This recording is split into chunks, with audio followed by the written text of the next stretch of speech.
Hey friends, if you wish to open the sound and volume mixer on your Windows computer, then please watch this video. I will guide you through the procedure. Now, it's not very difficult. Here's what you have to do. Click on this system tray and then click on this option here. You can scroll down and you'll find the volume mixer. So the interesting part about the volume mixer is, yes, it will have one of the original audio and the rest is for applications. But the audio for an application will not work on merely opening that application, but at least once you have to run an audio on that.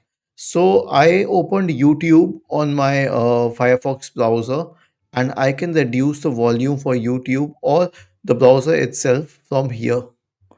Okay, but I have to open something which has an audio first.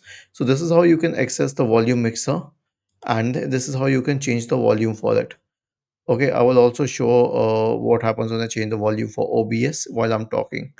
You'll notice at least the listening volume will change for it. So this is what will happen. This is the case with the volume mixer, and we can obviously uh, use it for managing volume and audio controls on the computer. Was this helpful? If yes, then please subscribe to the channel. If not, then let us know in the comment section of the video on how we could help you further. Thank you for watching this video and have a nice day.